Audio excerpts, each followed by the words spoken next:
শুরু করেছে। আমরা জানিনি যে পরনিন্দা করা, গীবত করা, নিজের ভাইয়ের মাংস খাওয়া, এদেরকে ভাই হিসেবে জায়গা দিয়েছিল।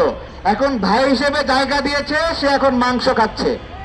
আজকে রাশেদ প্রধানের এই উগ্র আচরণ স্মরণ করে দিচ্ছে যে ওর বাপকে কবর থেকে তুলে নিয়ে এসে বিচার করা দরকার। কারণ সেই বিচার বাংলাদেশের মানুষের পাওনা আছে, সেই বিচার ঢাকা বিশ্ববিদ্যালয়ের শিক্ষার্থীদের পাওনা আছে। হাতে সিগারেট নিয়ে, বন্দুক নিয়ে মধ্যরাতে ঢাকা বিশ্ববিদ্যালয়ের 7 শিক্ষার্থীকে বের করে একে একে গুলি করে হত্যা করলো। এই খুনির ছিল রাশেদ প্রধান। আজকে গলা লম্বা করে কথা বলছে। কিসের জোরে কথা বলছে গলা লম্বা করে? মগবাজারের জোরে। তো মগবাজার নিজে তো লুঙ্গির তলে ছিল, এখন স্বাধীন পরিবেশ পেয়ে তাদের উগ্রতা বাড়াবাড়ি হয়ে গেছে। আর বিএনপির ভাইকে বলবো, আপনারা তো রাজনৈতিক প্রোগ্রাম কর্মসূচি ভুলে গেছেন, তাই না? ভুলে গেছেন। আর মিছিল লাগে না, আর বিক্ষোভ লাগে না, সব ব্যস্ত। একটা অনুরোধ করি, সরকার এবং রাজনীতিকে একসাথে মিলাবেন না। সরকার সরকারের মতো কাজ করে যাবে, আর রাজনৈতিক বন্ধুরা রাজনৈতিক কর্মসূচিতে ব্যস্ত থাকবেন। আপনারা সরকার না। আপনাদের নেতাকে কুলাঙ্গার বলে, আর আপনারা লুঙ্গি পরে বসে আছেন। লুঙ্গি যখন খুলে নেবে তখন কি করবেন বলেন? প্রিয় ভাইয়েরা, ছোট্ট একটা বিষয়, ইসলামী ব্যাংকের কয়েকজন স্টাফ এখানে এসেছেন যারা চাকরিচ্যুত হয়েছেন। তারা বলছেন ইসলামী ব্যাংকের অফিসটার মতিঝিলে নাই। কই গেছে? বলছে এখন মগবাজার থেকে পরিচালিত হয়। মতিঝিলে ইসলামী ব্যাংকের হেড অফিসার নাই, এটা এখন মগবাজার সাদা শকুন চালায়। কোথায় কে বসবে, কোথায় কে উঠবে, সাদা শকুন ঠিক করে দেয়। সাদা শকুনকে বলবো, এসালন তো 82% শেয়ার উন্মুক্ত মার্কেট থেকে কিনে নিছিল, তুমি কয় % শেয়ার নিয়ে মতিঝিলের ইসলামী ব্যাংকে মগবাজারে নিয়ে গেলা? জিজ্ঞাসা করছি। 5,000 মানুষের পেটে লাঠি মেরে তাদেরকে বের করে দিয়েছে। কেন বের করলো? তাদের শিবিরের জন্য ইয়ানত দরকার, শিবিরের জন্য চান্দা দরকার, জামাতের জন্য চান্দা দরকার। যদি জামাত শিবিরের বাইরে লোক থাকে এই ব্যাংকে, তাহলে তো সেই চান্দাবাজির ভিডিও বাইরে প্রকাশ করে দেবে। এই জন্য ইসলামী ব্যাংকে এরকম করছে। আমার একটা কথা, যে এই জুলাই গণঅভ্যুত্থানের আগে ইসলামী ব্যাংকে কখনো টাকা প্রিন্ট করে দিতে হয় নাই। সবচেয়ে খারাপ মানুষগুলো ইসলামী ব্যাংক চালাইছে, টাকা প্রিন্ট করে দিতে হয় নাই। অথচ যখন জামাতের দখল করছে, বাংলাদেশ ব্যাংক থেকে টাকা প্রিন্ট করে দিয়ে ইসলামী ব্যাংকে ভর্তি দিতে হয়েছে। এতদিন ইসলামী ব্যাংক লস খায় নাই, কিন্তু যখন জামাত নিয়ন্ত্রণ নিছে 3,000 কোটি টাকা লোকসান হয়েছে। এই টাকা কেন লোকসান হলো? কে খেয়েছে? ইসলামী ব্যাংকের কর্মকর্তারা জামাতে ইসলামের নির্বাচনের গোপন মিটিং এ অংশ নিয়ে তারা পরিকল্পনা করে কিভাবে নির্বাচনে বিজয়ী হবে। একটা ব্যাংক কখনো এইভাবে রাজনৈতিক কার্যক্রমে যুক্ত হতে পারে? বলেন, একটা ব্যাংক কোন রাজনৈতিক দলকে মাসে মাসে চাঁদা দিতে পারে? একটা ব্যাংকের কর্মকর্তারা ইসলামী ব্যাংকের বিভিন্ন ব্রাঞ্চের কর্মকর্তাদেরকে বাধ্য করা হচ্ছে তারা জামাতে ইসলামের বিভিন্ন শাখার ফ্যান কিনে দেবে। ফকিন্নির বাচ্চা, ফ্যান কেনার ক্ষমতা নয়, ইসলামী ব্যাংকের কর্মকর্তাকে বাধ্য করিস কেন? কি ফ্যান কিনতে পারস না, রাজনীতি বানাইতে আসছস? হ্যাঁ, ইসলামী ব্যাংকের কর্মকর্তা তোমাদের ফ্যান কিনে দেবে। তো এই সকল আমি সরকারকে বলবো, আপনারা সিদ্ধান্ত নেন যে ইসলামী ব্যাংকে ওই জঙ্গি কার্যক্রমে আপনারা সম্পৃক্ত হতে দেবেন কিনা। আপনাদের দায়িত্ব, ক্ষমতা। যদি দেন তাহলে ফল ভোগ করবেন। অদ্ভুত একটা ব্যাংকের কর্মকর্তারা মিছিল মিটিংয়ে নামে, চিন্তা করতে পারেন? হ্যাঁ, ইসলামী ব্যাংকে 5 আগস্টের পরে অদ্ভুত ঘটনা ঘটেছে। মালিকদেরকে, পরিচালকদেরকে মারপিট করে বের করে দিয়েছে। ন্যায় বিচার কি? যে সকল মালিক, যে সকল শেয়ার হোল্ডাররা শেয়ার কিনেছে, তারা আবার সেটা ফেরত পাবে? জামাত গল্প সাজাইছে যে স্বৈরাচারের কাছে ইসলামী ব্যাংক ফেরত দিচ্ছে। তা স্বৈরাচারের কাছ থেকে যে ইসলামী ব্যাংক নিয়েছো, কত টাকা দিয়ে কিনেছো?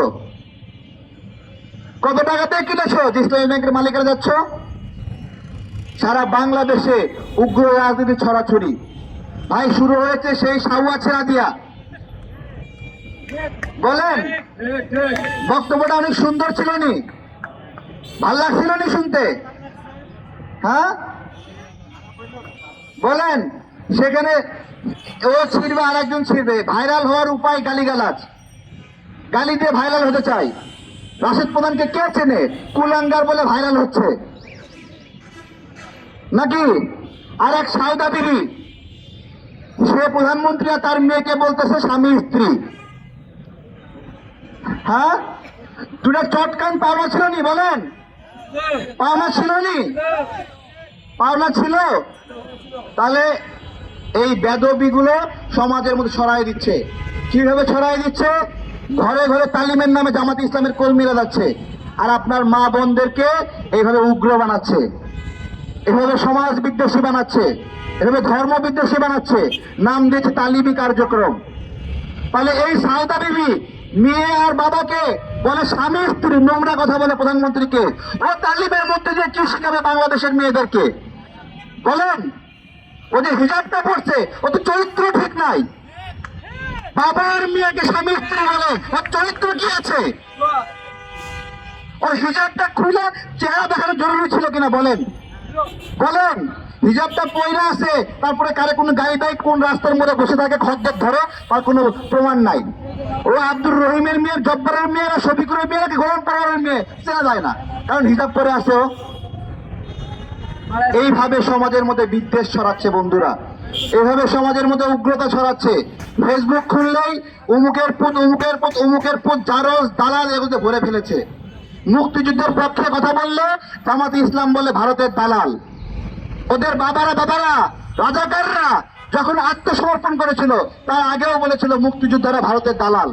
সেই সময়ও বলতো মুক্তিযোদ্ধারা ভারতের দালাল, এই সময়ও বলতে মুক্তিযোদ্ধারা ভারতের দালাল।